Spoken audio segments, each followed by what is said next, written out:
This week ay tatawid kami ng Indian Ocean mula Saudi Arabia papuntang Japan ay dadaan kami sa isang lugar na kilalang teritoryo ng mga pirata, ang Gulf of Aden. Along the way maghahanda kami ng mga protective equipment para pahirapan mga piratang magtatangka na umakyat sa barko namin. 3 linggo simula ngayon, mahaba pa naman ang oras, simulan muna natin ang lahat sa birthday ni Tresero.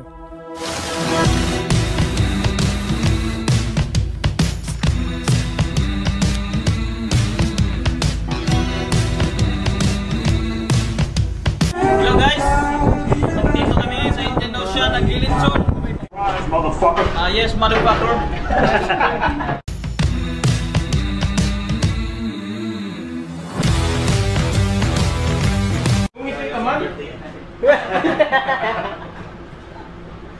Happy birthday to you. Happy birthday, happy birthday, happy birthday to you. How old are you?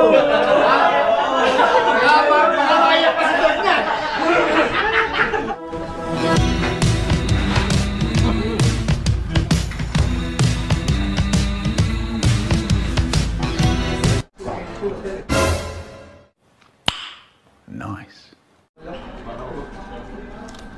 Ang tagal to, hinarap sa akin yung camera.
Balik tayo sa kwento.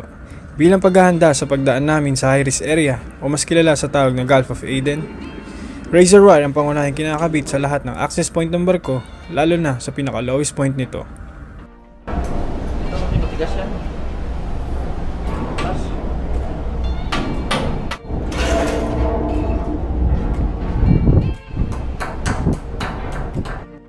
Hindi ibig sabihin na mga bagay na to ay ligtas na kami sa mga pirata. Mas mainam pa rin na maging alisto ang bawat isa at gampanan ang mga kanya-kanyang responsibilidad na itinakda sa palibot ng barko. Nung napirata daw sila, 1 buwan sila doon sa Somalia. Nung pagbaba niya, nagpagawa na siya ng kusina. Yung bahay nila pinagawa niya. Yung taga-kusina lang naman daw iniigpitan. Yung mga crew, nandun lang sa bridge lahat. Doon natutulog. Maliit muna, Amsterdam pa rin. Roger, maliit, Amsterdam. Ito na, mahaba na to. 2 mahaba na lang tira. Roger, gusto mo dagdagan o may na? Ayan.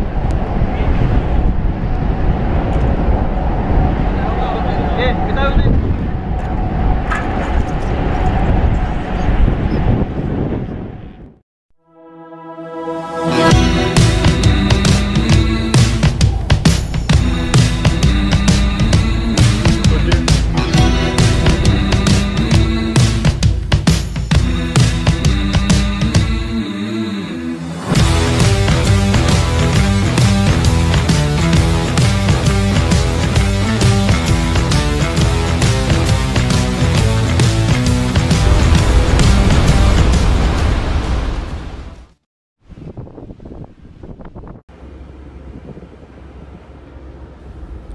Makalipas ang ilang araw na paglalayag, nakatanggap kami ng isang mensahe mula sa opisina. May magaganap na inspeksyon pagdating namin sa Japan, kaya simula rito, naging busy ang lahat sa kanya-kanyang trabaho, mula makina hanggang kubyerta. Ako, bilang isang nagtatrabaho sa kubyerta, obligasyon namin na panatiling malinis at maayos ang barko o tinatawag na maintenance. Sa madaling salita, tik-tik kalawang. Kinakailangan naming ayusin ang mga dapat na ayusin bago kami makarating sa puerto ng Japan. Sa kadahilanang may mga otoridad na mag-inspeksyon sa bawat sulok ng barko. At ang pinakamataas na score na kaya nilang ibigay ay 0 deficiency. At ang pinakamabigat na hatol, detention.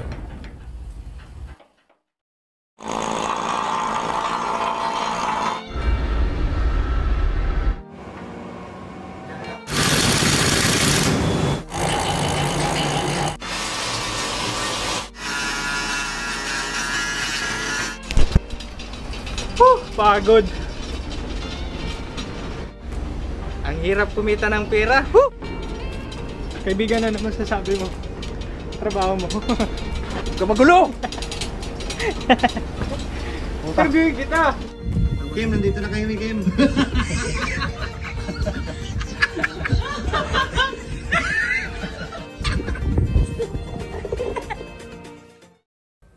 Paulit-ulit na ginagawa namin ito hanggang makarating ng Japan. Mahirap, nakakapagod, pero baliwala ang lahat ng yan. Basta sama-sama, tulong-tulong, nagkakaisa, at masaya ang samahan. Kung kalimutan itali yung lupit, ito siya. Ito siya. Pero itali nyo sa release, bago nyo itapon. Tapos silain, bubuka na to.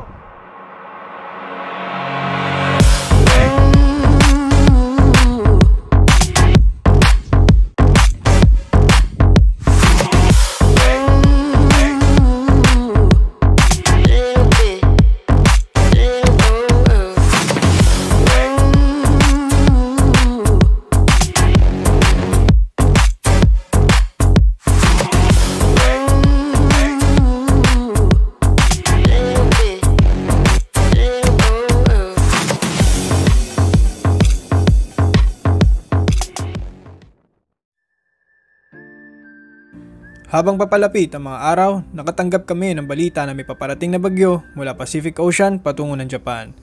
Kaya minabuti ni Kapitan na huminto magdrifting muna kami sa gilid ng Pilipinas. Mananatili kami rito hanggang sa gumanda ang panahon. Kaya naman, nagkaroon ng oras para makapag-relax ang tropa.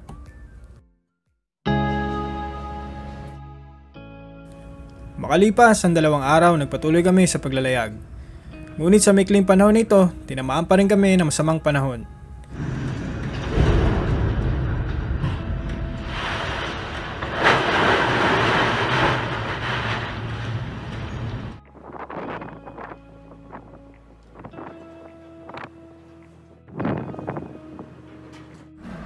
What happened to my room?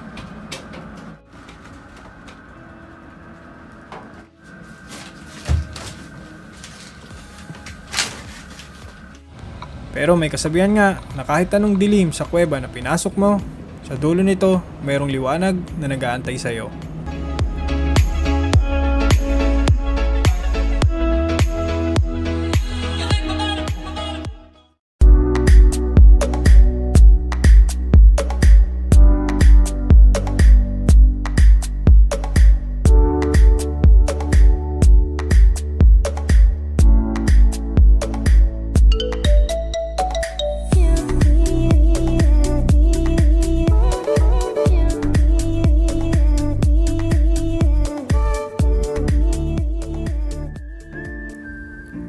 At dumating na nga ang araw ng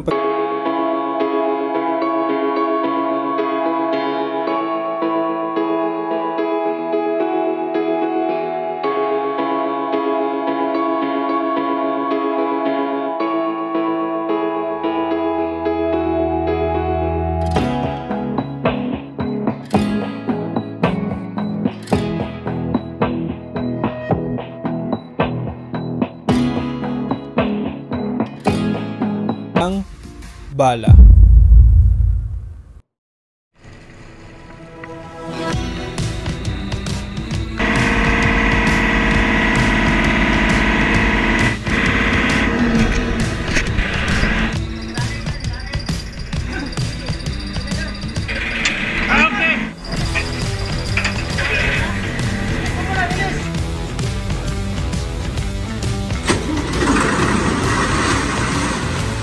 At ang hatol sa amin, zero deficiency.